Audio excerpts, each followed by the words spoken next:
Voilà. Alors, mesdames, messieurs, bonsoir.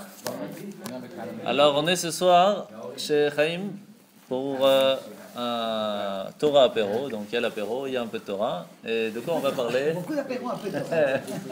De quoi on va parler ce soir? On va parler des secrets de Hanouka. Donne-lui un costron. Secrets de Hanouka. Le secret de Hanouka. Et il comprend les Après, on va faire un petit peu en hébreu aussi. Ils ont préparé un petit truc. Ils ont préparé aussi un petit truc pour vous faire plaisir aussi. Prends quelle chance. Et toi, J'étais avec impatience. Alors, premièrement, il faut savoir qu'il y a deux fêtes qui ont été rajoutées par les sages. C'est la fête de Purim et la fête de Hanouka. C'est-à-dire que dans la Torah, c'est pas écrit Purim et Hanouka, ça a été rajouté par les sages. C'est pour cela que c'est pas Yom Tov, c'est pas un jour comme Rosh Hashanah ou comme Sukkot ou comme Pessah, que là on peut pas travailler. Purim et Hanouka, on a le droit de travailler, mais c'est un jour de fête qui a été donc rajouté par les sages. Par contre, on va voir qu'il y a une grande différence entre Purim et Hanouka. Par exemple, à Purim, on a des obligations de manger, de faire la Megillah, etc. Hanouka, c'est beaucoup plus facile. Juste on doit allumer les bougies et même manger les beignets, c'est pas obligatoire. Donc, on va voir qu'il y a quand même des grandes différences. Pas obligatoire. Mais c'est moi, c'est la seule chose que j'applique. Tout est relatif. Hein. Alors, on voit que quand on regarde un petit peu l'histoire des fêtes, c'est toujours la même histoire. Il y a des gens qui veulent nous tuer, on gagne, on fait la fête. C'est classique. Alors, on voit quand même qu'il y a une différence entre Beth Shammai et Beth Hillel. D'après Beth Shammai, on va devoir allumer les bougies de Hanouka 8, 7, 6, 5, 4, 3, 2, 1. Et d'après Beth Hillel, on doit allumer 1, 2, 3, 4, 5, 6, 7, 8. D'accord? On voit quand même quelque chose d'extraordinaire et qui est même, on va dire peut-être même pas compréhensible. C'est que lorsque Mashiach va arriver, toutes les fêtes vont s'annuler. Étant donné que la lumière divine sera tellement grande qu'il n'y aura plus besoin de faire la fête, de faire Rosh Hashanah, de faire Kippour, de faire Pessah, Sukkot, il n'y aura plus tout ça. Parce que la lumière divine sera déjà là, donc il n'y aura plus besoin. Puisqu'on verra Dieu, il n'y aura pas besoin de demander pardon, puisqu'on ne va pas faire de bêtises. Donc il y aura plein de fêtes qui vont sauter. Il y en a deux qui vont rester, imaginez lesquelles, Purim et Hanouka. Comment c'est possible? De là, on voit que la force, exactement, la force des sages est tellement forte qu'elles réussissent à, quand les sages choisissent d'organiser une fête pour tout le peuple juif, elle est tellement forte qu'elle ne peut plus faire que Pessah et Sukkot, etc., parce qu'elle peut rester jusqu'après Mashiach. Donc on voit que la force des paroles de nos sages, c'est une force qui est inimaginable. Donc se dire, oui, c'est les sages qui ont rajouté, mélanger le poulet avec le lait, c'est interdit, mais c'est les sages, c'est pas grave. Imaginez un peu la force de la parole des sages, tellement c'est grand que ça reste même jusqu'à après Mashiach. Quand c'était Hanouka, c'était à quel moment? C'était, alors vous savez qu'il y a en tout 4 galoutes, même s'il y en a une 5e qui est maintenant. 4 galoutes. La première, c'était celle de Bavel, Babylone. Après, on a eu Paras, c'est l'histoire de Purim, avec Aman qui a dit, voilà, c'est un peuple qui est différent, ils ont des habits différents, ils ont une langue différente, leurs fêtes, ils sont tous différents. Donc, ça montre qu'en fait, pendant le temps de Purim, tout le monde était religieux. Parce que est-ce qu'aujourd'hui, on peut dire, on va voir par exemple Ahmadinejad ou un autre, on lui dit il faut détruire tous les juifs. Pourquoi? Parce qu'ils sont tous différents, ils font tous des fêtes différentes, ils ont tous une langue différente. Est-ce qu'on peut dire ça aujourd'hui? Pas 100%. Imaginez qu'Aman a pu le dire à Achashverosh. Ça montre que tout le monde était religieux. Tout le monde, tout le peuple juif faisait Shabbat, tout le peuple juif avait des habits comme il le faut, tout le monde faisait Tetzniot, tout le monde. Et par quoi ils ont eu le problème de Purim? Tout simplement parce qu'ils sont allés manger au repas d'Achashverosh. C'est quand même fou. Donc, est-ce qu'à ce moment-là, ils ont mangé pas cachère? Impossible, puisqu'on a dit qu'ils étaient religieux. Donc, ils ont mangé cachère. Mais c'était simplement d'être ensemble avec les non-juifs là-bas pour fêter que le Beth Amikdash n'a pas été reconstruit. C'est ça le problème. C'est que la fête, elle était pour montrer que la prophétie qui a été marquée que le temple allait être reconstruit n'a pas été faite. Et comme ils ont profité de cette fête, c'est pour cela que Purim a commencé, mais en fin de compte, grâce à Dieu, on a été sauvés. Et la troisième, c'est l'histoire des Grecs avec Hanouka. C'est ce qu'on va parler ce soir. Et la quatrième, c'est Rome, puisque ils ont cassé le deuxième temple. Alors, il faut s'imaginer qu'il y a eu quand même 70 ans entre le premier temple et le deuxième temple. D'accord? Et il faut s'imaginer qu'entre le deuxième et le troisième, on est déjà à plus de 2000 ans. Donc ça fait longtemps quand même. Donc on espère que ça va s'arrêter.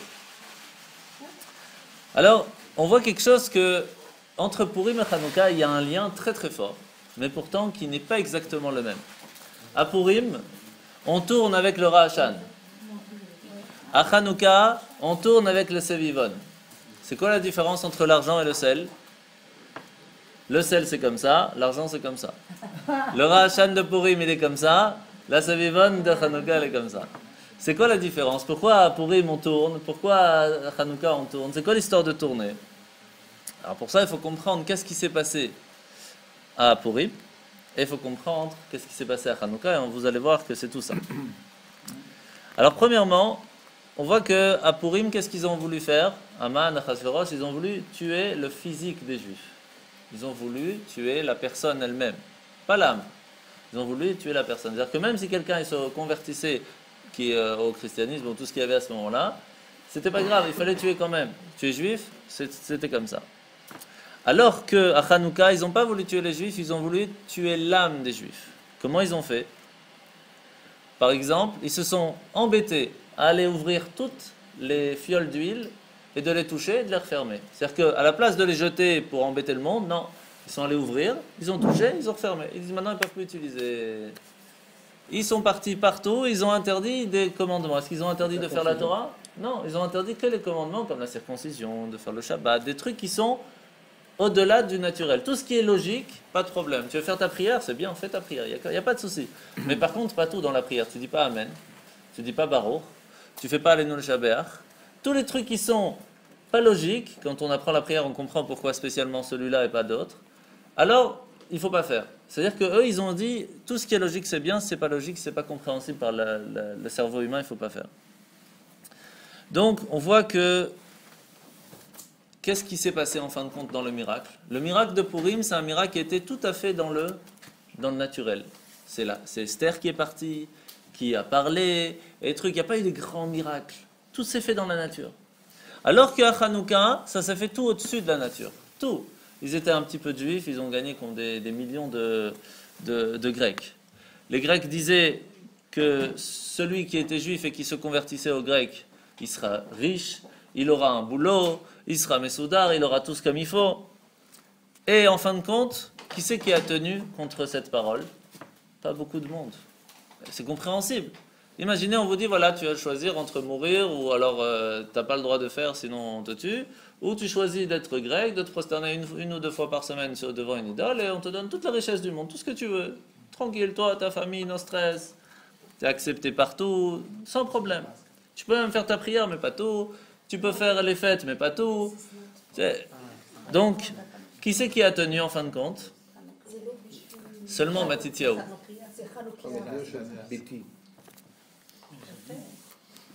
Donc c'est seulement Matityahu, les Maccabim, pas beaucoup de monde qui ont réussi à tenir.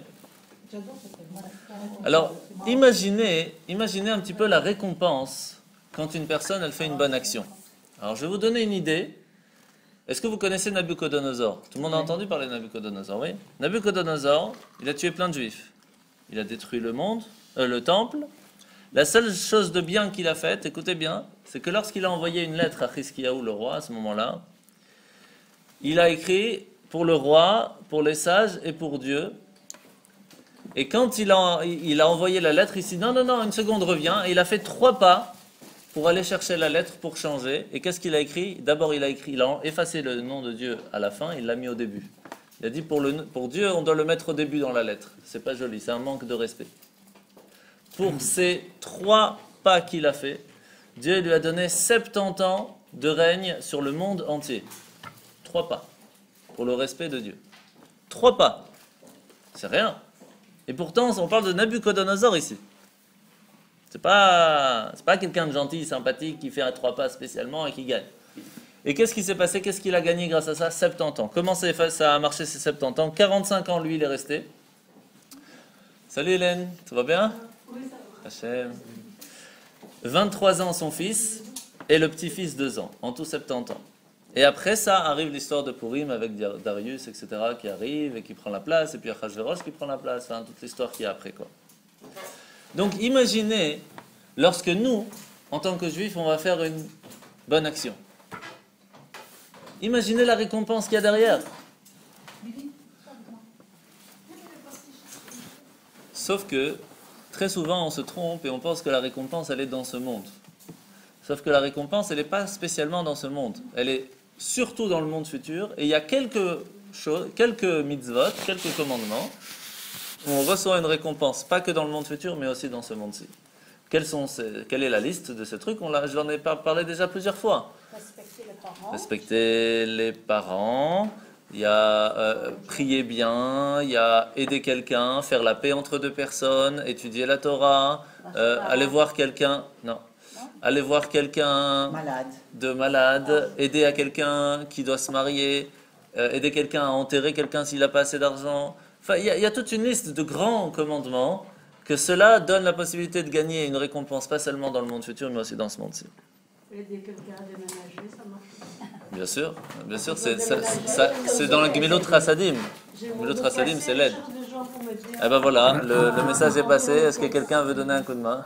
Et c'est quand le déménagement? Entre aujourd'hui et le 30 juin. Non, j'ai pas encore de Ah, date. Le dos a le temps de se réparer, mais Ouais, fais ça, voilà.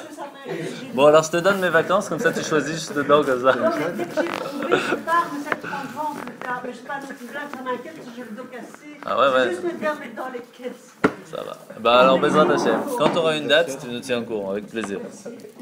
Alors maintenant, regardez un truc très sympathique. Lorsqu'on allume les bougies de Hanouka, comment on dit une bougie en hébreu?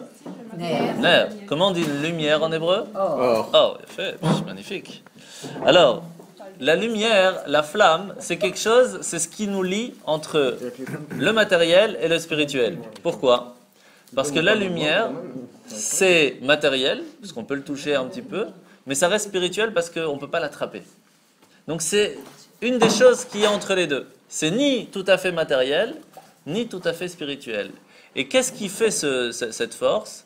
C'est que tout ce qui est matériel, tant que je le pousse, il change de place. Mais il ne va pas bouger tout seul. Si moi je le bouge, le verre, il bouge. Par exemple, là, si je bouge comme ça, ce qui est à l'intérieur du verre, il bouge. Mais lorsque je m'arrête, il stagne. Tout ce qui est matériel stagne.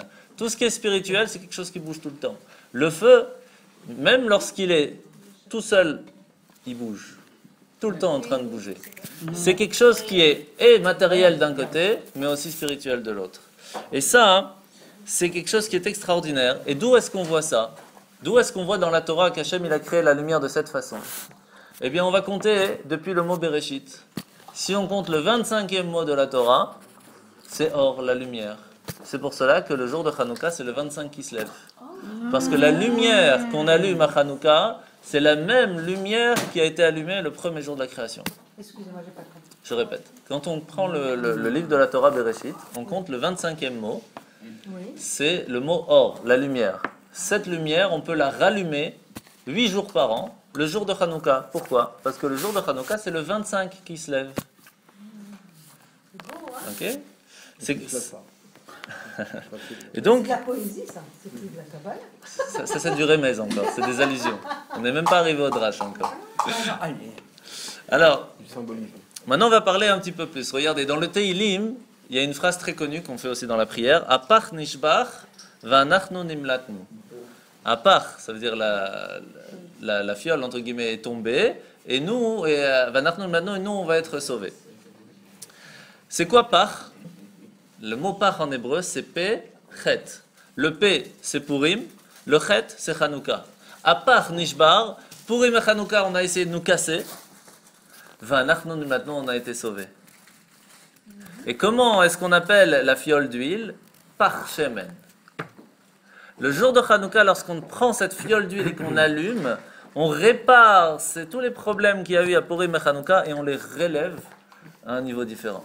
Donc la force de Hanouka, c'est quelque chose qui est tellement grand, qui est plus grand même encore que beaucoup de fêtes. La preuve, puisque quand il y aura Mashiach, Purim et Hanouka sera encore présent. Donc pour vous donner une idée de ce que c'est Purim, on se dit, c'est Purim, on mange les bénis, on allume les bougies, c'est mignon, c'est sympathique. Mais la force de Hanouka est extraordinaire. C'est quelque chose de même pas compréhensible.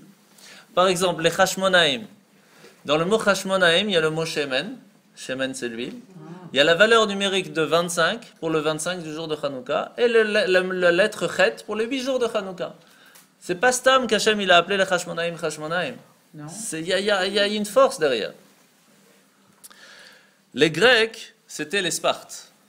D'accord? Ils faisaient attention au corps, ils faisaient attention aux muscles, ils faisaient attention à faire le sport, il fallait aussi de la tête, etc. Donc, c'était la philosophie. La philosophie des Grecs contre la philosophie de Hanouka, de la Torah, a été pas compatible.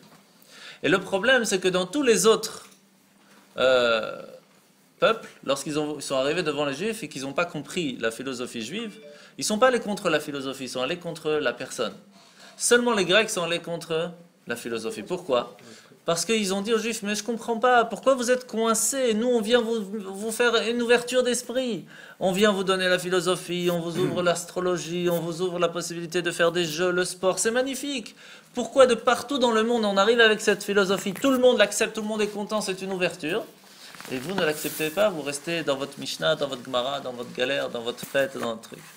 C'est-à-dire qu'ils n'arrivaient même pas à comprendre pourquoi on n'acceptait pas ça. Et le jour de Hanouka, lorsqu'on allume les bougies, on fait exactement ce qu'on fait contre toute l'année. Ce qu'on fait contre. Ouais. Parce que toute l'année, qu'est-ce qu'on fait? On vit dans le monde, on profite de la philosophie de Platon, de Dan, etc. Et en fin de compte, on ne se rend pas compte que lorsqu'on allume les bougies, on est en train de dire tout ce que je pense dans l'année, qu'il faut être ouvert, qu'il faut être moderne, nanana. J'allume les bougies pour dire que je suis contre. Ils ont perdu les Grecs. Ils ont voulu nous mettre de la philosophie, de la modernisation dans la Torah. Ils ont perdu, Hachem, il leur a pas donné cette force. Donc lorsqu'on allume les bougies de Hanouka, c'est la fête la plus religieuse. Ah bon? Sauf qu'on ne se rend même pas compte. Non, on ne se rend pas compte. Non. Non, on ne savait pas ce que vous nous dites.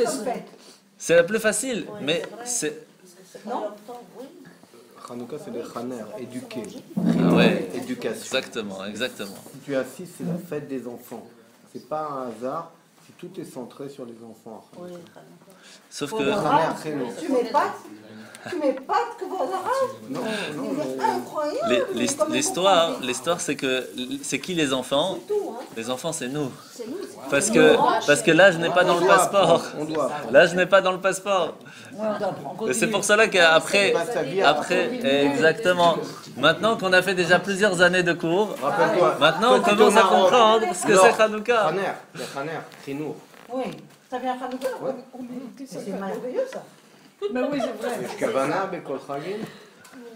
Et donc celui qui commence à mélanger, Toi, tu m'embauches un coin, hein. celui qui commence à mélanger la force et la beauté du corps avec l'étude de la Torah, il se trompe, puisque c'est exactement ce que les Grecs ont voulu faire, et Hachem n'a pas laissé faire.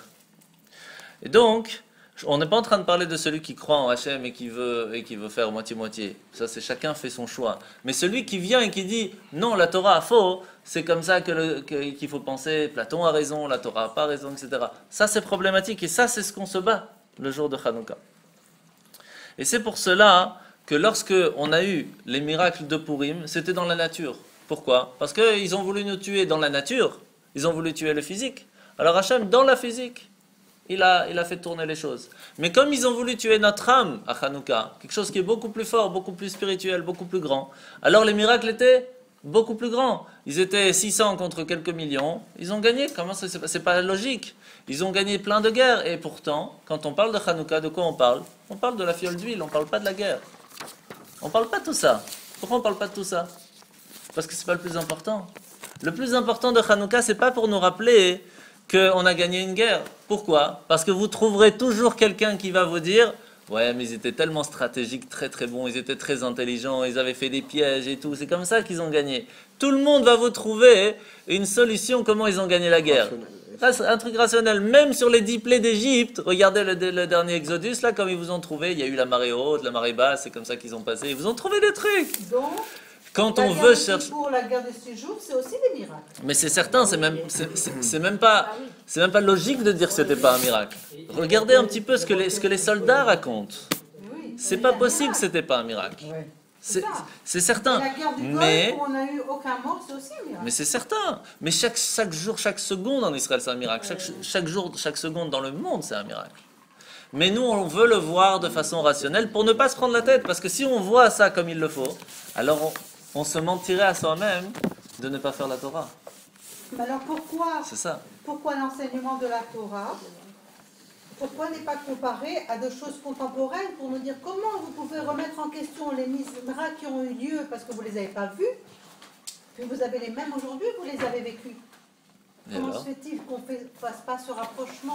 Parce qu'ils n'étudient pas. Parce que si on le Étudier, tu voit, comprends. voilà, exactement. Si on veut aller chercher à Même le voir, rabbin, il n'a pas comparé avec aujourd'hui. Non, mais il le sait. Parce qu'il a une assistance qui, pour lui, doit croire automatiquement. Tu as compris ce que je veux dire? vous savez, Mais si moi, j'hésite à croire à ce miracle, me convaincre et me dire, mais tu l'as vécu. Bah oui, mais c'est C'est au parce que, XXe siècle. Ça parce, s'est que passé. parce que tu participes à ce cours, donc tu as pigé, tu as compris le Mais oui. message. Et donc, exactement. tous C'est ceux qui lorsqu'on n'é- tous ceux étudie qui que n'étudient l'esprit pas s'ouvre. Donc, n'ont pas cette c'est parce que révélation. vous adressez à une audience acquise. Mais il après va toujours, plusieurs hein. années. Après, non, mais il y avait une base au départ. Bien sûr, il y a toujours une base au vos, départ. Vos élèves ont on a une base au départ.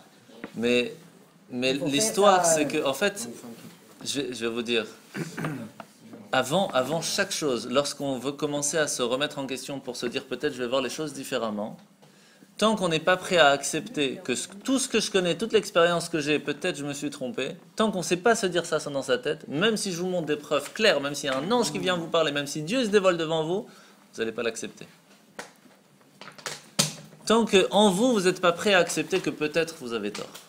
Tant que ce n'est pas ancré chez vous ça, on peut faire ce qu'on veut, ça ne fonctionnera jamais. Vous savez, c'est même classique. Vous savez, dans toutes les conférences, dans les cours, même dans les plus grands cours, il y aura toujours une personne qui est là, qui s'installe comme ça, au fond comme ça. Et non, pas qui doute, qui à l'avance, elle dit, bon, je sais que de toute façon il a tort, mais bon, je viens écouter, voilà. Celui qui est juste à côté, il est waouh, et celui-là, il n'a rien compris. Il a peut-être tout compris, mais il n'a pas été touché, rien. Parce qu'il a mis une protéine. Voilà. Tant que c'est fermé à l'avance, tant que ça reste un débat, c'est pas une discussion, il n'y a rien qui va changer. Et ouvrir la porte, c'est pas évident. Ça prend beaucoup de temps. Beaucoup. Alors, Des fois, jamais. Il y a des gens qui croient jamais. alors comme on a expliqué vendredi soir, pour ceux qui étaient là, hein, le nerf, vous vous rappelez c'est quoi nerf? Nerf, c'est le noun, c'est nefesh. Le resh, c'est ruach. Nerf, c'est l'action, le nefesh, et ruach, c'est les sentiments. L'action et les sentiments, Ceux qui étaient au truc de Kabbalah, c'est un tout petit truc. Ça. ils ont avancé. Ah bah oui, mais... Et qu'est-ce qui se passe? Lorsqu'on allume la bougie, on prend ses actions et ses sentiments, on les met à un niveau différent, on les fait monter.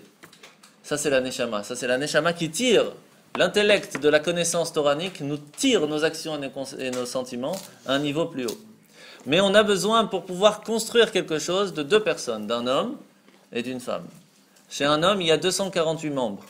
Chez une femme, il y a 252, parce qu'il faut pour pouvoir amener un enfant. Lorsqu'on met les deux ensemble, ça fait combien? 248 plus 252 500. 500, bravo. Et on sent les comptables. Hein. 500. Combien de bougies on allume à Shabbat, au minimum, pour un couple? Deux bougies. Ner, c'est combien la valeur numérique? 250. 250 fois 2, 500. Quand on allume les bougies de Shabbat, on prend ces deux forces de lumière qu'on met ensemble, on peut créer quelque chose de nouveau, et ça c'est la force du Shabbat. Lorsqu'on va allumer les bougies de Hanouka, on n'allume pas une bougie, on allume 8 bougies, et il y a le nerf du shamash qui doit être au-dessus. Qui est le plus important d'après vous? C'est très relatif. Très relatif. Chamash, parce que sans chamash, tu ne peux pas allumer. Exactement. S'il n'y a pas de shamash, on ne peut pas allumer. C'est très relatif. C'est pour cela qu'on a l'habitude de prendre pour le shamash une bougie en cire de... En cire d'abeille. En cire d'abeille. Pourquoi en cire d'abeille? Parce que l'abeille, c'est très spécial. L'abeille, lorsqu'elle fait le miel, c'est cachère. Comment c'est possible? Il y a deux sortes de... Même le Shabbat? Même si elle travaille. Oui, bien sûr. Bien sûr, bien sûr. On ne lui a pas demandé de faire Shabbat ou pas. Vous vous rappelez qu'on avait expliqué à Rosh Hashanah qu'on trempe la pomme dans le miel. Oui. Pourquoi on trempe la pomme qui est sucrée dans quelque chose qui est encore plus sucré dans le miel? Parce qu'on a deux sortes de bonheur dans notre vie. On a un bonheur qui est sucré mais facilement compréhensible, la pomme. On sait, la pomme, c'est sucré, donc quand on le mange, on est content. On a reçu une bonne nouvelle, on est content. Mais il y a d'autres bonheurs dans la vie qui ne sont pas toujours facilement compréhensibles. On a une galère, mais de cette galère arrive un super bonheur. On a raté le train, mais ça fait qu'on n'est pas tombé dans un accident ou qu'on a raté notre business, mais en fin de compte, heureusement, parce qu'on aurait tout perdu, etc., etc. Donc ces bonheurs-là, qu'on n'arrive pas à comprendre des fois, on l'arrive, mais plus tard, et des fois pas du tout. Ces bonheurs, c'est le miel. C'est la cire d'abeille. Pourquoi? Parce que ça vient d'une abeille, ça vient d'une pique, mais de la pique vient le miel. Advash vers Auket.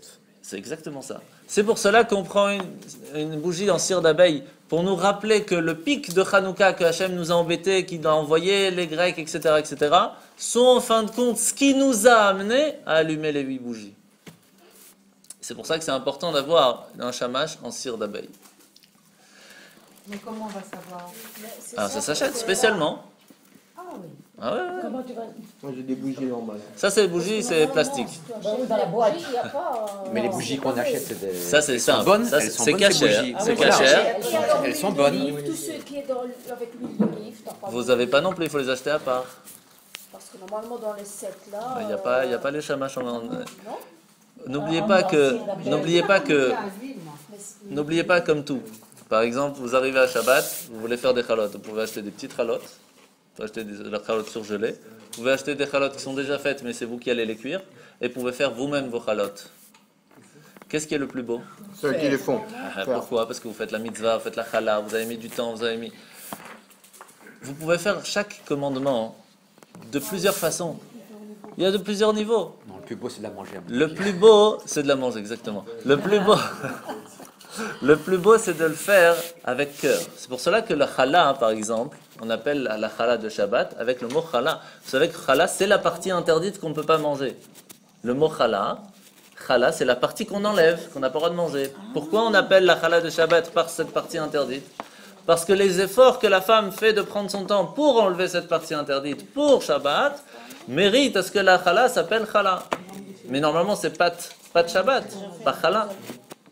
Donc on voit que c'est quand on allume les bougies de Hanouka, on peut prendre une bougie en cire, on allume, la flamme est là, cela suffit. Parce que c'est la flamme qui est le plus important.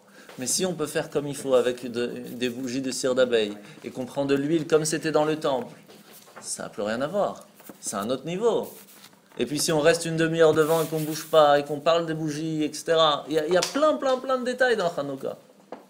Mais tant qu'on n'a pas compris la raison de chaque détail, c'est beaucoup plus difficile de les faire.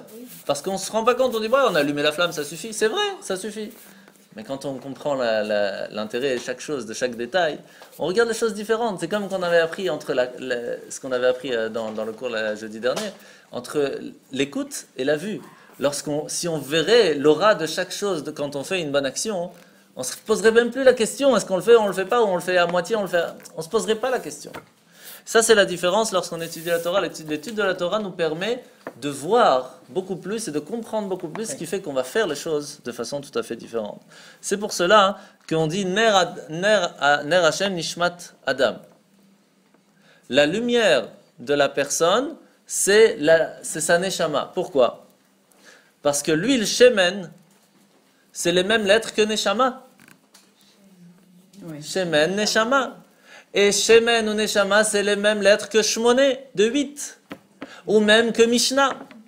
L'étude de la Torah, de la Mishnah, nous permet d'arriver à allumer les 8 bougies de Shmoné, de Hanouka, avec Shemen, avec de l'huile, qui font la force que la Neshama se réveille et puisse monter. Donc lorsqu'on allume les bougies et qu'on le fait avec de l'huile, vous imaginez ce que vous allumez à ce moment-là? Vous rallumez votre âme. Et avec quelle lumière? Avec la lumière qu'Hachem a donnée au premier jour de la création qui a été cachée. Là, on ne va pas allumer de la même façon. le 25e mot. Oui. Du Bereshit. C'est net. Alors, vous savez, tous les samedis matins, on fait la prière En Kelokeinu, En Kelokeinu. Alors, cette prière, elle est sympathique. On chante, c'est mignon et tout. Oui, j'aime bien. Alors, quelle est la vraie force de En Kelokeinu? Imaginez que les Grecs, ils nous ont interdit de dire le mot Amen. Ils ne voulaient pas qu'on réponde Amen. Tu veux dire une bracha, vas-y. Mais dis pas Amen, pourquoi tu veux dire Amen? Lorsqu'on fait En Kelokeinu, c'est les sages au temps de Hanouka qui ont institué de faire cette prière. Allez. Parce que lorsqu'on dit En Kelokeinu, En Kemalkeinu, En Kemoshienu, après En Kemoshienu, après c'est Mi Chelokeinu, Mi Chadonenu, Mi Chemalkeinu, Mi Chemoshienu, Nodel Elokeinu. Alors donc il y a En, Mi et En. Et ça fait Amen. Donc, ah oui. Et qu'est-ce qu'ils ont interdit après de dire Baruch? Quand on a fini Nodel Elokeinu, Baruch Elokeinu, Baruch. Donc en fait, ce qu'ils ont fait les sages, c'est qu'ils ont combiné les choses pour qu'on puisse continuer à faire la Torah même dans la difficulté, même lorsque c'était interdit, et ils ont triché pour qu'on puisse continuer à le faire. Le seul truc qui c'était très difficile à faire et qu'il y en a qui sont morts pour ça, c'est le Aleinu Leshaber. Pourquoi? Parce que Aleinu Leshaber, on dit à un moment, tous les autres peuples se prosternent devant des idoles, et à ce moment-là, il y a deux façons de faire. Ou on crache, carrément, ou on avale notre salive pour se préparer à dire le nom de Dieu juste après. Donc, à ce moment-là, imaginez les Grecs qui rentrent dans la synagogue, et tous les Juifs, ils sont là à dire « Ah, vous les Grecs, vous vous prosternez devant les idoles ?» Ça, ils n'ont pas aimé du tout. Et pourtant, c'est ce qu'on fait, tout le monde fait dans le monde entier. Chaque fois qu'on dit Aleinu Leshaber, on crache sur les gens qui se prosternent devant des idoles. Ah bon? Ah oui. Les polythéistes. Ou on crache, ou on avale notre salive. Ah, ça c'est mieux déjà. C'est déjà plus simple. Hein. C'est pour ça que vous ne me voyez pas tellement cracher à la synagogue. Hein. C'est pas. J'ai vu ça aussi. Mais alors, dans une synagogue, c'est Vous interdit. savez pas? Ah, c'est interdit en plus. Mais si on le fait, on doit mettre après notre pied dessus. D'accord? Pire. C'est dégoûtant, ça. Je vous annonce les choses comme ils sont écrites. Hein. Vraiment, heureusement qu'on a déjà mangé. Battez à vol. Donc ça, imaginez qu'il y a des gens qui sont morts pour pouvoir faire cette prière.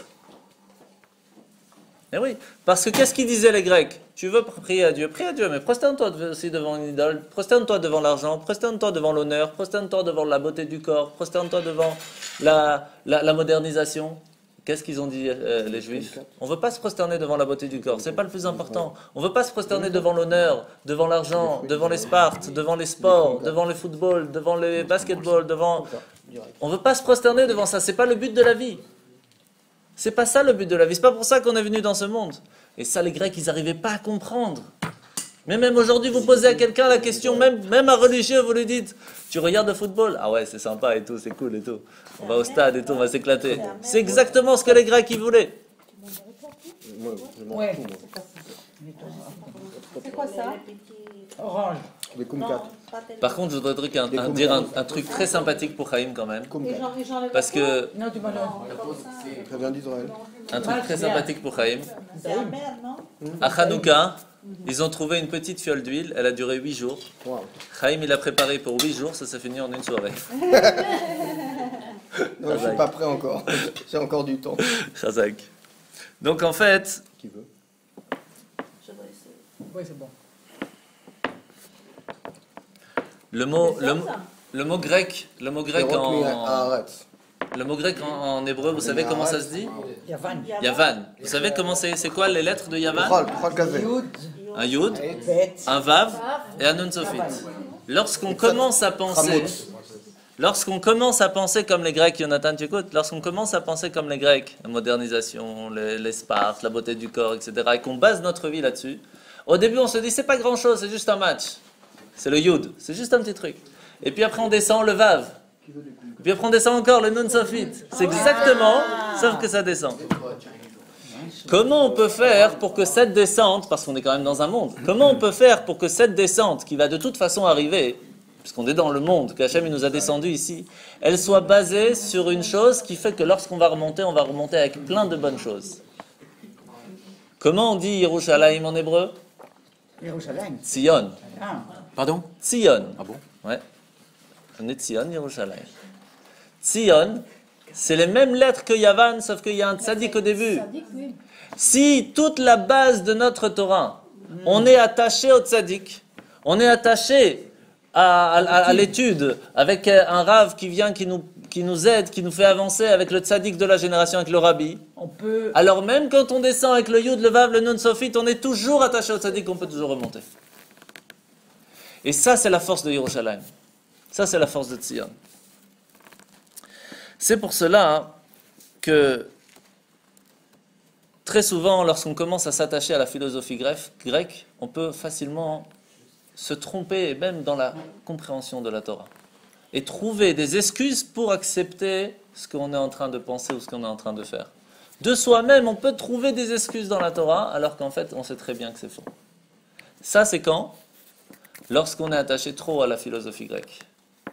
Tant qu'on n'est pas attaché à la philosophie de la Torah, on peut arriver à expliquer la Torah d'une façon différente pour se trouver soi-même une excuse. Comme c'était il n'y a pas très longtemps quand il y avait eu l'histoire sur les homosexuels. Il y a eu à la radio, il m'avait appelé parce que le Rav Citruk avait dit un truc un peu fort. Et alors Jim m'avait appelé pour passer aux infos, pour expliquer ce que la Torah dit sur les homosexuels. Alors j'ai expliqué tout simplement. J'ai dit ça tout simplement. Pour tous les juifs qui vont à Kippour à la synagogue, donc en général tout le monde, c'est qu'ils sont d'accord à ce qu'ils vont écouter. On est d'accord? Quand même. S'ils comprennent. Non, mais même s'ils ne comprennent pas, mais disons qu'ils vont à Kippour quand même. Ça veut dire déjà Il y a quand même quelque chose. Oui. Qu'est-ce qu'on dit à Kippour lorsqu'on lit la Torah? J'invente rien. Hein. Un homme ne se marie pas avec un homme. Pas plus compliqué que ça. Mincha de Kippour, c'est écrit clairement. C'est écrit comment? Enfin, qu'est-ce que ça se dit en hébreu? Je ne sais plus comment c'est. Lotishkav, ish. Lotishkav, ish. C'est quoi ces Il marque comme ça. Non, ish, Lotishkav, ne pas accoucher. Alors, c'est marqué carrément. Qui est arrivé à Tel Aviv ces 5 dernières années. 5 La Gay dernières Pride. années. 10 La années. Gay Pride. 100 000, ils sont 100 000 la Gay Pride. Waouh. C'est quoi, qu'est-ce qui s'est passé? Mais bien sûr, mais ça non. La Gay Pride, 100 000. 100 000 ils étaient l'année dernière. Ça, c'est la chance. C'est la chance qu'on a d'avoir le libre arbitre. Bah oui. La seule différence, c'est qu'on croit que le libre arbitre, c'est quoi un libre arbitre? Si on fait, on gagne, on fait pas, on n'a rien. Sauf que le libre arbitre de la Torah, c'est pas comme ça. Non, le libre arbitre, Si on fait, on gagne. Si on fait pas, on ramasse. C'est pas exactement le même libre On arbitre. est un petit pays. Oui. Alors c'est bien, c'est vrai qu'on excelle dans la technologie, dans les recherches au hasard. Mais Mais là, on a excellé, c'est-à-dire qu'on est la ville number one à Tel Aviv de l'homosexualité. Ben ouais. Je demandais au La ville gay. La ville gay. c'est ça. la ville la plus heureuse. La capitale, La Gay Pride, bah oui. On va exceller dans ça Ah aussi. ouais, à Madrid, tout le monde parlait de Tel Aviv. C'est pour. Bravo. C'est comme ça. Est-ce que tu veux? On est un peuple comme les autres, non, Borderai? Pardon? On est un peuple comme les autres. Mais non, c'est ça Non, l'erreur. il avait dit on sera un peu comme les autres quand il y aura Vous des savez, macros, des affaires. Madame Gorenberg, Mais écoutez, il y a des criminels, il y a des brigands, il y a des homosexuels. Bien C'est sûr, comme. c'est pas la question. Voilà, ça fait partie de la. je vais vous dire une chose très simple. Je vais vous dire une chose très simple. On va finir avec ça parce qu'on est plus sur Hanouka. Mais je vais vous dire un truc très simple. On est en train de parler sur Hanouka. Alors, un truc très simple. Imaginez que quelqu'un il vous dit, imaginez que quelqu'un il vient et vous dit, moi j'ai des envies de voler. Et même si c'est vrai que le monde est quand même contre le vol, j'ai envie de faire ce que je veux. Alors, qui va lui dire, oui, bien sûr, tu as des envies, il ne faut pas aller contre tes envies, c'est ton cœur qui te parle. Est-ce que quelqu'un va lui dire ça? Oui, bien sûr. Si quelqu'un il vient et vous dit, voilà, moi mon cœur il me parle, j'ai envie de tuer, j'adore ça, c'est quelque chose qui me fait un kiff. Il faut me laisser, c'est mes envies, c'est mon cœur qui me parle. Même que le monde est contre. Il y en a d'autres qui va vous Mais dire... ça, c'est les 10 commandements. Ah oui, mais sauf que dans les 10 commandements, c'est la même chose. Tu Tu ne voleras pas et tu ne tueras pas. Ce que je veux dire, c'est qu'on ne doit pas exceller dans ça. Mais ça, Ce que je voulais ça, dire, c'est que s'il y a eu la Shoah, ça ne devait pas être si horrible. mais ça, Parce ça, que, il faudra demander au bon Dieu, ça, on est personne. nous. existe dans la Justement, Ça existe. on est hors commun. Exactement. C'est pour cela que lorsqu'on va quelque part, on va au fond. On va au max. Que ce soit dans le bien, que ce soit dans les bêtises. Mais en fin de compte, Hachem il nous donne à chacun la possibilité de choisir. Oui, ça, c'est sûr. Et c'est ça toujours le problème que travaillent avec les juifs, parce qu'ils ont le droit de choisir. Et Alors, est-ce que vous vouliez en venir? Donc, on ne va pas accepter quelqu'un qui dit je vais voler ou j'ai envie de pourquoi tuer. vous n'allez pas accepter? Je pose la question. Les C'est D'abord, pas... commandements, tu ne voleras point, tu ne tueras Ok, pas. mais Oui, mais dans les ça, et pourquoi dans les 10 commandements, c'est aussi écrit, faut pas mélanger l'homme, la femme, Non, et là, le truc de l'autre. pas d'inceste. Oui, ben c'est quoi l'inceste? Voilà, c'est le L'inceste, père et la l'inceste, fille. c'est le père et la Le père et la fille. Bah seulement. Alors c'est pour cela que C'est le père et la fille. c'est pour cela pas- qu'à Kippour, on dit qu'est-ce que l'inceste? Un homme avec une femme qui a ses règles, un homme avec une homme, ouais, une femme avec une femme. C'est à Kippour, à Mincha de Kippour on lit, c'est pas comme si c'était. Si tu ne respectes pas les lois de la Tahara, les lois de la pureté, normalement il faut s'écarter. Et vous savez quoi? Même là-dessus, que c'est quelque chose qui est clair, il y a quelqu'un qui est venu à la radio juste après pour expliquer de façon différente. Ah bon. Pour Extraordinaire. approuver. Hein? Pour approuver ou Non, pour désapprouver. pour désapprouver. Pour dire non, là à ce moment-là, on parle pas d'aller ensemble vraiment, on parle de vivre ensemble. Nana, il a inventé un truc, rien à voir. Bon, l'homme chané. Alors, on voit que lorsqu'on est mélangé avec la philosophie et qu'on commence on peut se trouver soi-même une excuse pour les bêtises qu'on fait. C'est souvent ça. C'est souvent ça le problème. C'est qu'on va chercher des trucs pour s'excuser soi-même. C'est ça le problème. Et la force de l'étude de la Torah, c'est pas de trouver ce qu'on a envie de trouver, c'est de trouver la vérité. Et ça, c'est beaucoup plus difficile. Ça, c'est la véritable étude de la Torah. Et ça, c'est pas facile, parce que pas toutes les vérités sont faciles à entendre. C'est comme ça. Et la fête de Hanouka, lorsqu'on va allumer la bougie, on va prendre de l'huile d'olive. Pourquoi? Parce que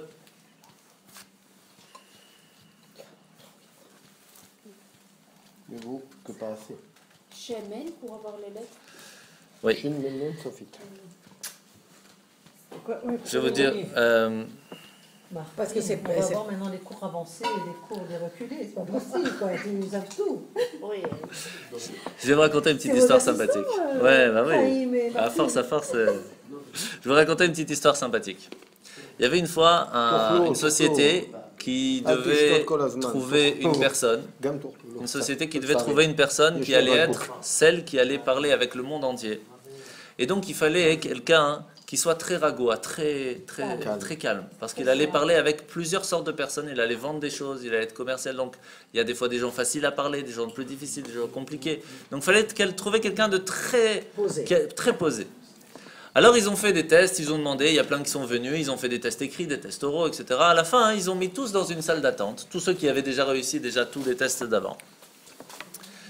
Et ils ont mis à l'intérieur un fou, et ils lui ont dit, éclate-toi, rends-les fous. Rends-les fous.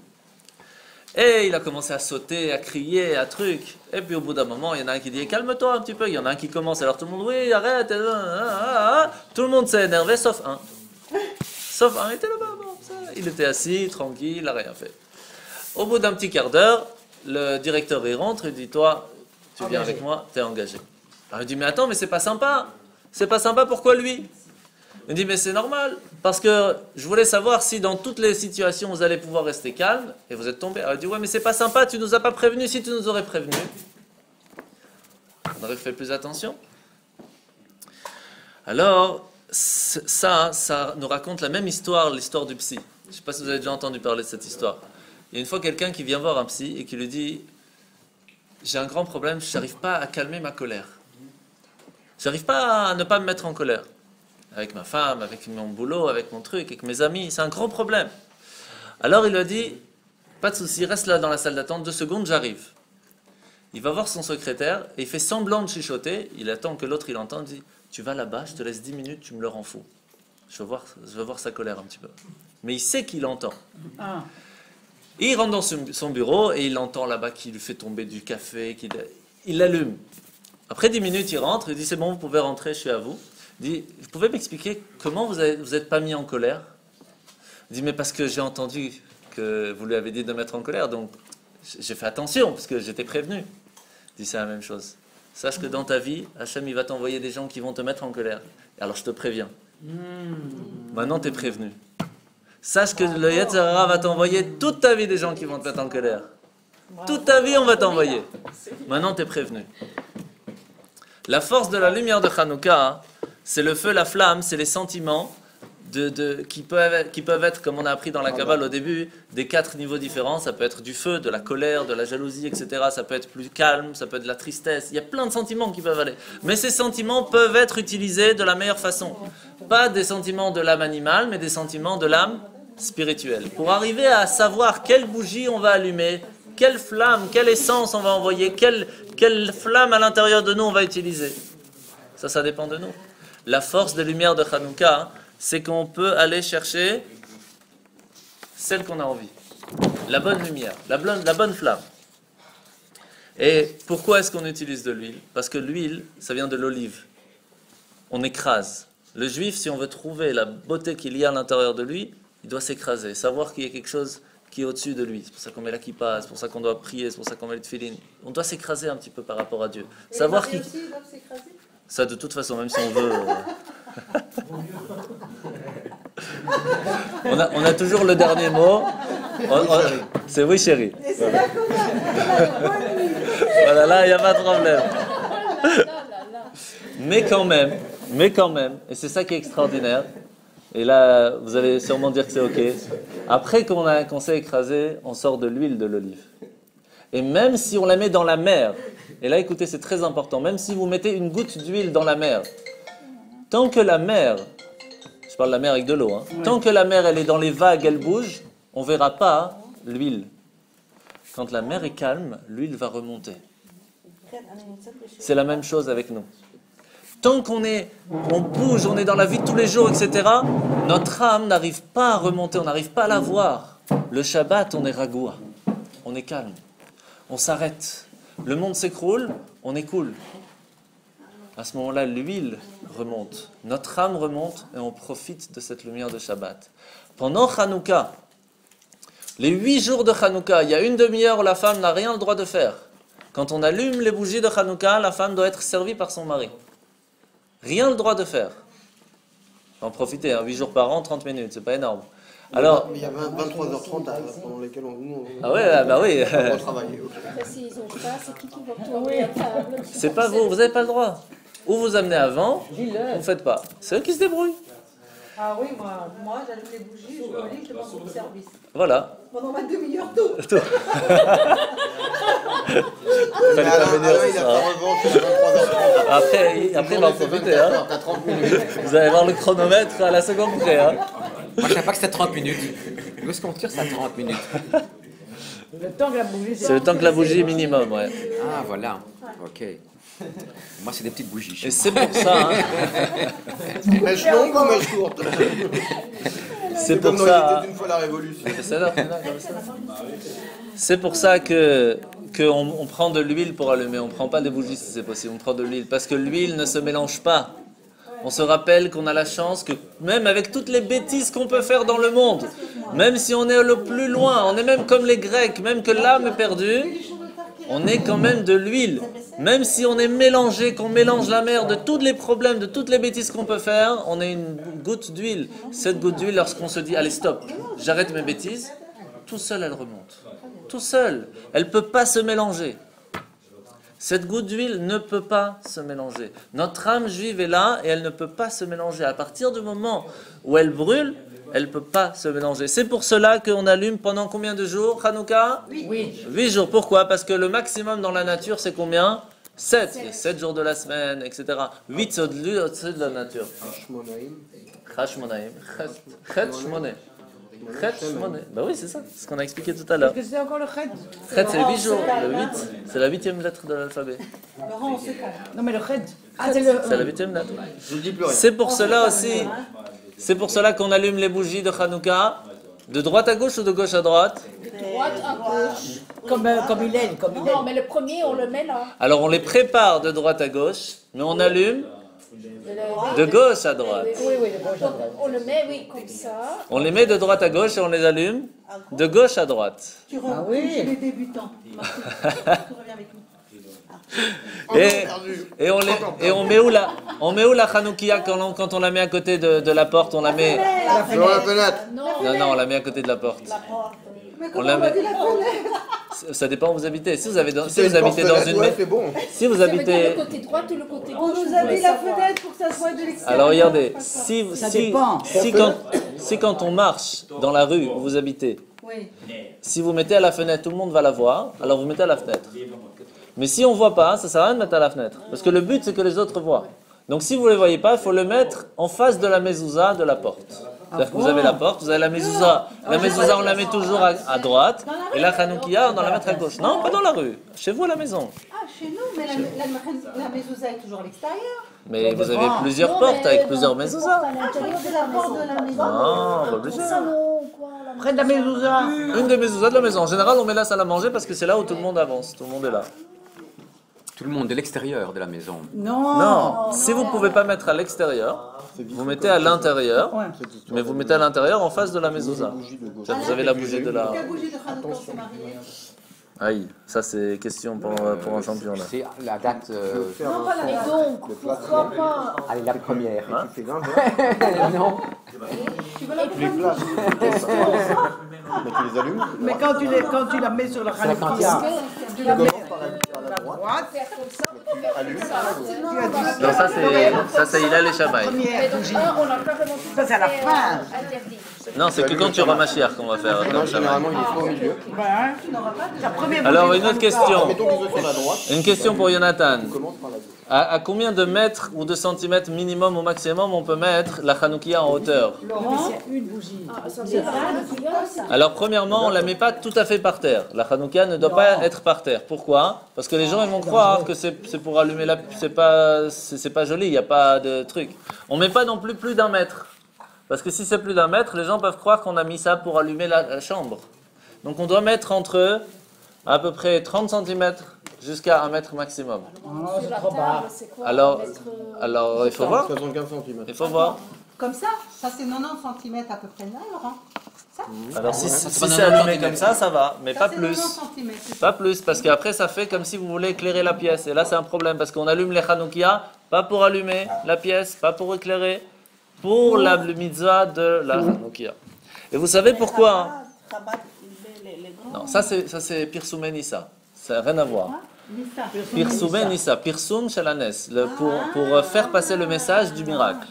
Donc là, à l'extérieur, ça n'a rien à voir. Mais lorsqu'on veut faire pour la maison, pour la mitzvah, parce que lorsqu'on allume comme ça, il n'y a pas de mitzvah, c'est la mitzvah de faire passer le miracle. C'est pas la mitzvah d'allumer les bougies, c'est pas la même mitzvah. Ah, c'est pour ça que c'est une fête qu'on veut montrer. Exactement, oui, c'est pas la même chose. C'est une des rares fêtes qu'on veut montrer. Et il faut montrer.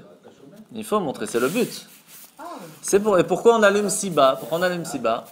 Pour montrer à toutes les personnes qui pensent qu'ils sont en bas que la lumière, la flamme monte. Même si elle est attachée à sa source, c'est-à-dire elle est attachée aux plus grandes bêtises que vous voulez, elle va toujours monter. Elle voudra toujours se rappeler de sa source. Pourquoi alors on ne fait pas une torche? C'est une grande lumière. Et je gagne. Ça va nous rappeler les Romains, ça. À l'Akba Omer, on fait une grande torche. Ah oui. Talarcham. Et je gagne. Pourquoi? C'est tout des fumeurs. Ouais, les Israéliens, c'est toujours. Ils sont tous israéliens. Ils sont pas ensemble. Américain ou canadien. Ouais, c'est bien. Eux, ils font l'Akba Omer. Non. Depuis qu'ils ont 12-13 ans, ils fument les Israéliens. C'est triste. C'est une catastrophe. Alors, pourquoi est-ce qu'on met en bas? Parce que même si on est en bas, au maximum, on pourra toujours remonter. Mais pourquoi pas une torche? Parce que très souvent, on se dit, on va organiser une grande fête, on va faire un super grand repas, on va faire des super grands trucs. Et en fin de compte, est-ce que les gens ont changé avec ça? Est-ce que ça a marqué les gens? Rien du tout. Vous faites un petit cours, un truc sympathique, un petit Farbrengen, ça touche les gens. Pourquoi? Parce qu'une petite lumière, ça repousse beaucoup d'obscurité. Et quand c'est trop grand, on oublie le plus important. Très souvent. Il ne faut pas oublier le plus important. Et c'est très souvent qu'on oublie. Vous savez combien de fois il y a des fêtes qui sont organisées pour Hanouka, pour Purim, tout ça, et on oublie même le plus important, l'allumage des bougies en soi, de faire les psukim, de faire un mot de Torah, de faire la bracha avant de manger. La base du pourquoi la fête a été organisée, elle était complètement oubliée. Parce qu'on organise une fête, on n'organise pas la fête. C'est pas la même chose. Et c'est pour cela qu'on allume une petite bougie de Hanouka. Petite Oui, bougie. ça brûle très vite. Oui. Oui, c'est vrai, bien sûr. Dommage, hein?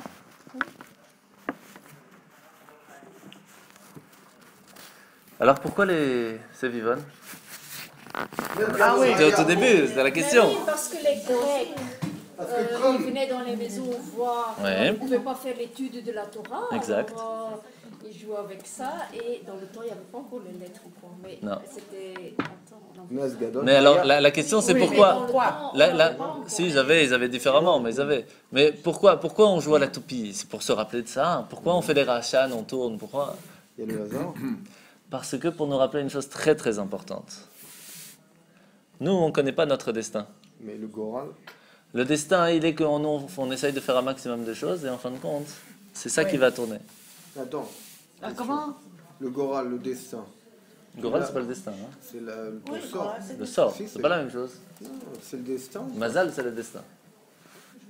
Goral. Goral. Goral, c'est pas le Ah, destin. mais oui, dans l'hébreu moderne, Goral, c'est destin. Goral, Ah ouais, on non, est je parle bon. de la Ah, Torah. Mazal, c'est la chance. ouais, voilà, exactement. Ouais, mais pas d'après la Quand tu Torah. tournes, ok. Ok, bon, alors. Ivrit Tanachi. Ok.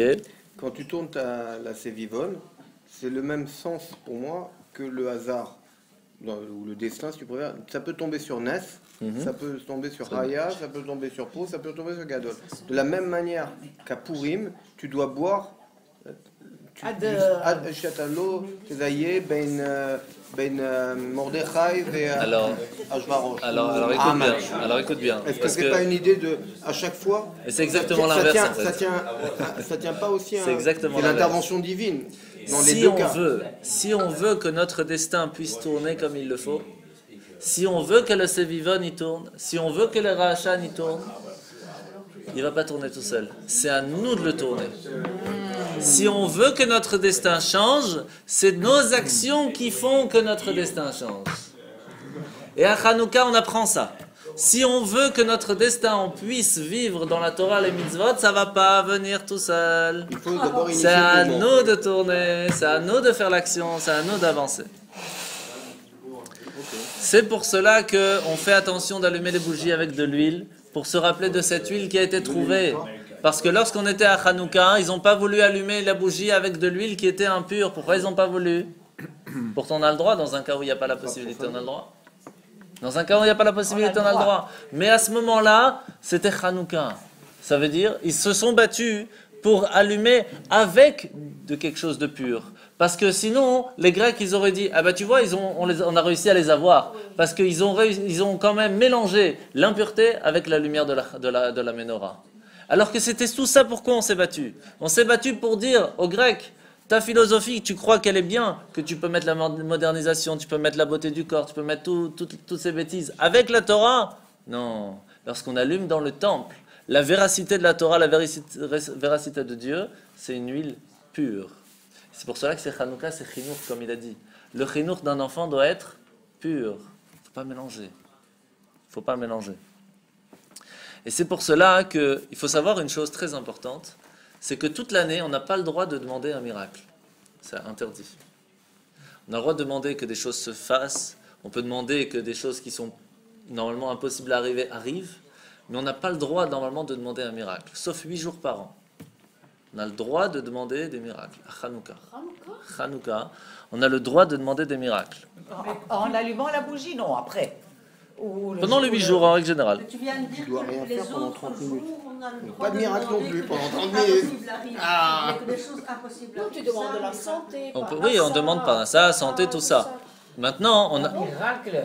un miracle, on ne demande pas. Non. Un miracle, normalement, on ne demande pas. Oui, mais des choses Qui n'a pas impossibles qui d'enfant, arrivent, ça ça ce sera un miracle. Alors, il y a plusieurs sortes de miracles. Oui. Ça, il faut savoir qu'il y a 3 sortes de miracles. Il y a les Nissim, c'est ce qu'on avait appris chez David Bitton. Nissim, Niflaot et Teshuot. Teshuot, c'est l'espoir du miracle. Il y a Nissim, c'est le miracle comme ouverture de la mer Rouge, tout ça. Et il y a Niflaot, ça c'est Pélé, l'ouverture de la mer Rouge. L'ouverture de la mer Rouge, c'est un grand miracle. Et il y a Niflaot, ça c'est le grand miracle. Ah, le grand miracle. Comme trouver une petite fiole d'huile qui dure 8 jours.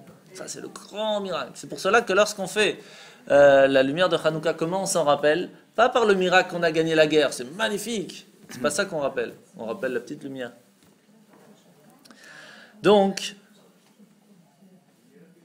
vous savez que dans le Zohar, on pose la question, comment faire pour mériter d'avoir des miracles? Vous connaissez la réponse? Non. Ça vous dit de savoir? Oui. La réponse, elle est très simple. Tu vas beaucoup aimer, Khaim. Tu n'as pas entendu le début. Si, il a entendu. Si, il a- Quel est le menu, la recette pour mériter de recevoir des miracles? Très simple. C'est comme ça le Zohar il écrit. Être juif. Non. Qu'on va jamais dormir tant qu'on n'a pas pardonné à tout le monde. Oh là là. Et que pas seulement ça, on va même essayer de faire du bien à celui qui nous a fait du mal. Tous les jours. Tous les jours. soirs, Tous les soirs avant de dormir, c'est on pour cela. pardonne à Pendant tout les le monde. 8 jours. Tout le temps, toute la vie, toute la vie. Toute la vie. Oui, mais Ah bon? Si un jour vous avez des galères et que vous voyez qu'il n'y a rien qui marche, ouais. si vous voulez un miracle pour que ça fonctionne, avant de dormir, vous faites la prière du Ribono Shel Olam. Vous la trouverez dans le Sidour, juste, c'est les prières qu'on fait avant de dormir. Je vous l'envoie toujours une fois par an avant Kippour parce que c'est très important de la faire. Quand vous faites cette prière, vous dites, tout celui qui m'a fait du mal, je lui pardonne. Si vous pensez véritablement à ce que vous dites à ce moment-là, Tous les jours. Tous les soirs. ne jamais aller dormir sans pardonner à 100% à tout le monde. Et il faut le dire à soi-même ou bien à celui vous à qui on est dormez pas. fâché? Non, à vous-même. À soi-même, À pas à vous-même. lui. Comme ça, il pense à autre chose. Ça, c'est à Kippour. À Kippour. Pas spécialement devant quelqu'un, en vous-même. Je suis En très vous-même. fâché sur cet enfant. Quand tu fais un guerre. Mais non. Non, parce que sinon, Exact. tu dors pas. Vous savez Tu quoi? dors pas bien. Si vous arrivez à faire ça, Dormir. vous allez vivre tout à fait différemment. Et les miracles, vous allez les voir à chaque seconde de votre vie. Oui, déjà la Neshama va être plus paisible. Mais bien sûr. Évidemment. Tu dormiras mieux. Exactement. Tu dormiras mieux le soir. Bravo. Et qu'est-ce qui se passe lorsque la mer est paisible? Lui, il remonte. Tout simplement. C'est ça le miracle. Eh ouais. J'ai quelqu'un qui m'a fait du mal. Alors, on allume combien de bougies en tout? Oui. Comptez. Oui, En avec le total, en champagne. dans toute la total, fête. en total. Waouh, waouh, waouh. Pas 8 fois 8. Hein. Voilà. Une, puis deux. C'est exponentiel. 2 le premier soir. Non, sans le shamash, sans le shamash. Une, Ah, sans le plus machin. Que des bougies de une, Hanouka. deux. Ça peut, 2, 3, 5. 5 et 10, 14, 20. 9 et Combien 5, d'allumes- 14, combien tu allumes en 14 toutes et bougies 6. Depuis le premier jour 20 et jusqu'à la 7, 8e. 27, 27 et 8, 35, 35 et 9, 35 et 9, non, 35, 40, 36. 36. 36. 36. Sans le champagne. 1 plus 2, 3. 3 plus C'est quoi les 3, 36? 6. 6 plus 4, Deux fois rail. C'est 2 fois Chai, il a fait. C'est 2 fois la vie, les 2 lumières, comme on a expliqué. Mais c'est surtout les 36 heures où la lumière du premier jour de la création est restée encore vivante jusqu'à après qu'Hachem il a caché et qu'il a amené le soleil. 36 heures. 36 heures. C'est 30. Au moment où Hachem il a créé la première lumière de la création, pendant 36 heures elle est restée. Hachem après il a dit elle est trop forte pour le monde. On va la cacher, on va la garder pour les tzadikim plus tard. Alors lorsqu'on allume les bougies de Hanouka, je vous ai rappelé qu'on allume les mêmes lumières de la création. Oui. Cette lumière de la création a duré 36 heures, c'est pour cela qu'on allume 36 bougies. Combien de temps? Pendant une demi-heure. Pendant cette première demi-heure, on peut demander tout ce qu'on veut, parce que la force de la création de Bereshit se trouve allumée à ce moment-là. On est comme un tzaddik à ce moment-là, comme un juste. On est à un niveau proche d'Hachem, tellement extraordinaire qu'on peut demander tout ce qu'on veut. Est-ce qu'on va le recevoir? Est-ce que... Ben pour ça, il faut demander d'abord. C'est comme celui qui vient voir, je veux gagner au loto, mais je veux d'abord. Mais je vais vous donner le secret, je vous l'ai dit à Rosh Hashanah, pour pouvoir demander quelque chose, il faut remercier Hachem. C'est-à-dire que lorsque à Shabbat on monte à la Torah par exemple, et qu'on dit je voudrais la santé, nanana, la demande est envoyée, le mail est envoyé, mais ça ne veut pas dire qu'il va ouvrir le mail. Il y a une façon de pouvoir pirater le mail que ça s'ouvre automatiquement. Ding. Comment on peut faire ça? Quand on dit merci Hachem pour tout ce que tu m'as donné, et je voudrais que tu me donnes ça, la première chose qu'on dit, qu'on demande après avoir dit merci, le mail s'ouvre directement. un pop-up. C'est un secret, dit. C'est un pop-up. Ça, c'est C'est un Mais un pop-up. flash. C'est un Un flash, message exactement. flash pop-up. Là, on reçoit des cadeaux. Hein. Mais oui, mais Le vendredi soir, c'est la femme à laquelle Tous on les jours, on attribue peut le demander ça tous les rôle jours. d'allumer, elle a éteint la lumière, elle rallume la lumière. C'est ça. Est-ce qu'à Hanouka, il y a un rôle attribué Chez l'homme, parce que l'homme il a raté son travail du chinour, il n'a pas réussi à être contre les Grecs. Dis-le, que c'est à l'homme. Alors, à Shabbat, 2 secondes. À Shabbat, c'est la femme qui allume. Pourquoi? Parce qu'à Shabbat, on a expliqué que c'est pour rattraper la faute de Chava lorsqu'elle a éteint la lumière du monde. C'est elle de le ramener. Mais par contre, à Hanouka, c'était l'histoire des hommes. Parce que c'est l'homme qui n'a pas réussi à tenir contre les Grecs. Et donc, c'est à l'homme de se battre pour rallumer cette lumière qu'il avait éteinte au moment de Hanouka.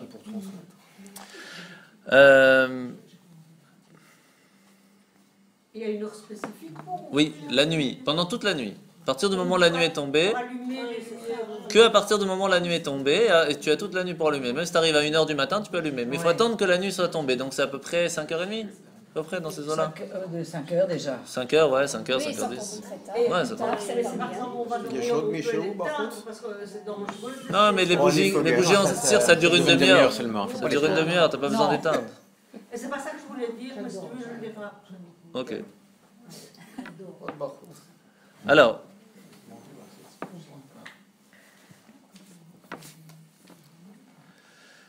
on va finir avec un truc sympathique. Dans un train fantôme, quand vous passez la première fois, vous avez très peur. Un train fantôme. Ouais, vous savez les trains de peur là qui font très la peur foire, dans la oui. foire, À dans la les foire. Disneyland, il y a le train, Ghost il y a les squelettes, Dans les tunnels, comme tu ça. sais. Alors, dans ce train fantôme, vous avez très peur à l'aller. Elle aime pas, moi j'aime bien. Imaginez, vous sortez et vous lui dites, est-ce que tu peux allumer la lumière? Je dois aller chercher, j'ai laissé tomber un truc. Et vous voyez toutes les poupées, les squelettes, les trucs. Vous n'allez plus avoir peur. Non, dommage. Pourquoi vous avez eu peur la première fois? Parce qu'on- oui. Parce qu'on était dans le noir. Pourquoi on a peur de tout ce qui se passe dans le monde, de tous les problèmes qu'il y a dans le monde? Pourquoi on a peur? Parce qu'on est dans le noir. Si on allume les bougies de Hanouka, on se rappelle qu'Hachem il est avec nous à chaque instant de notre vie. Et que même dans les moments les plus difficiles, et qu'on avait perdu le Beth Amikdash, et qu'il y avait 1 million de Grecs contre 600, 700 guerriers juifs, qui c'est qui a gagné? Les 600 guerriers. Lorsqu'on allume les bougies de Hanouka, et pas juste on allume et on fait truc, mais on a compris tout ce que je viens de vous expliquer, qu'on y pense, qu'on y réfléchit, la lumière s'allume, tout ce qu'il y a dans le monde, ça nous fait plus peur. Parce qu'on sait qu'Hachem il est avec nous. Qui va nous faire peur? Qui peut nous faire peur? Personne. C'est pour cela que plus proche on est de la lumière, plus l'ombre elle est petite. Plus loin on est de la lumière, plus l'ombre elle est grande. Qu'est-ce qui se passe? Comment on sait si nous on est grand ou on est petit? On regarde notre ombre. Alors qu'est-ce qui se passe? Plus on est loin de la lumière, plus on se sent grand. C'est moi qui ai réussi, c'est moi qui ai gagné, c'est moi qui suis le plus fort. Plus on est loin de la lumière, plus on se croit grand. Plus on s'approche de la vérité, plus on comprend qu'on est tout petit par rapport à Dieu. Et celui qui n'est pas humble, celui qui ne sait pas écouter, celui qui dit « moi je connais, moi je sais, moi je truc », ça montre qu'il est encore loin de la lumière. L'humilité, c'est la preuve. C'est la preuve. Et Hanouka, c'est chinour. C'est pour cela qu'on ne donne pas des cadeaux à Hanouka. Ah bon? On donne de l'argent. Ah oui. Ah oui, c'est vrai. Pourquoi? Parce que l'argent, c'est surtout aujourd'hui, c'est le nerf de la guerre. C'est tout le monde, on se prosterne devant l'argent. On peut vendre ses parents pour l'argent tellement c'est grave aujourd'hui. On peut tout je vais leur vendre donner de l'argent alors. S'ils vont me vendre. pour leur montrer quelque chose de très important. Lorsqu'on leur donne l'argent, on leur dit, tu vois cet argent que tu as reçu 1 euro? Eh bien, on va couper ce euro en centimes. Et il y a 10 centimes qui ne t'appartiennent pas, ça appartient aux pauvres, tu vas mettre à la tzedaka.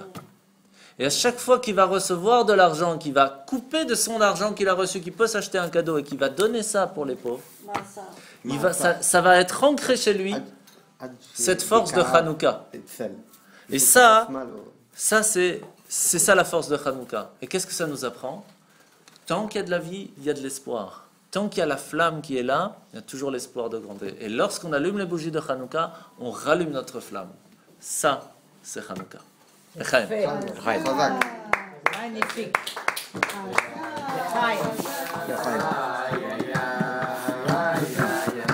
C'est là,